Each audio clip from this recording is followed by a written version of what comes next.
Series জয়ের স্বপ্ন আর শঙ্কার দোলাচলে কয়েক ঘণ্টা বাদেই মাঠে নামছে বাংলাদেশ ও শ্রীলঙ্কা।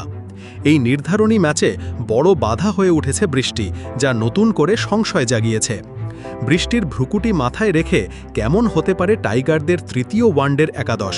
চলুন সেই সম্ভাব্য চিত্রটা একবার দেখে নেওয়া যাক। উদ্বোধনী জুটিতে যথারীতি দেখা যাবে তানজিদ তামিম এবং পারভেজ হোসেন ইমনকে। ব্যাটে ধারাবাহিক হলেও তামিম শেষ ম্যাচে সুবিধা করতে পারেননি। অন্যদিকে ইমন গত ম্যাচে দুর্দান্ত অর্ধশতক হাঁকিয়ে দলের জয়ে বড় ভূমিকা রেখেছেন। তাই শেষ ম্যাচেও এই জুটির ওপরই আস্থা রাখা হবে।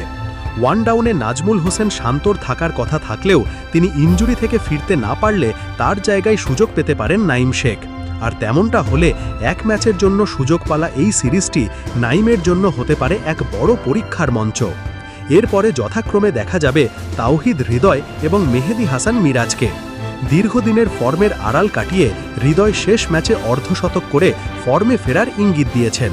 দুর্ভাগ্যবশত রান আউট না হলে তার ইনিংসটি আরও বড় হতে পারত। এখন দেখার বিষয় শেষ ম্যাচে হৃদয়ের ব্যাট থেকে কেমন রান আসে। অন্যদিকে অধিনায়ক হিসাবে মেহেদী হাসান মিরাজ গত ম্যাচে প্রথমবারের মতো ওয়ানডে জিতেছেন, কিন্তু পারফরমেন্সের দিক থেকে তিনি এখনও বেশ পিছিয়ে। তাই সিরিজ বাঁচানোর এই লড়াইয়ে ব্যাট ও বল হাতে অধিনায়ককে বড় অবদান রাখতে হবে।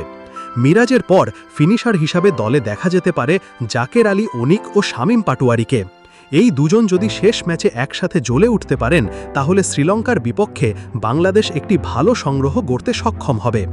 এদিকে তানভীর ইসলাম গত ম্যাচে দারুণ পারফর্ম করে সিরিজ নির্ধারণী ম্যাচে নিজের জায়গা পাকাপোক্ত করে ফেলেছেন।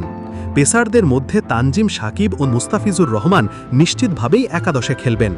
আর তাসকিন আহমেদ যদি পুরোপুরি সুস্থ হয়ে ওঠেন, তাহলে হাসান মাহমুদের পরিবর্তে তাকেই আবার একাদশে অন্তর্ভুক্ত করা হবে।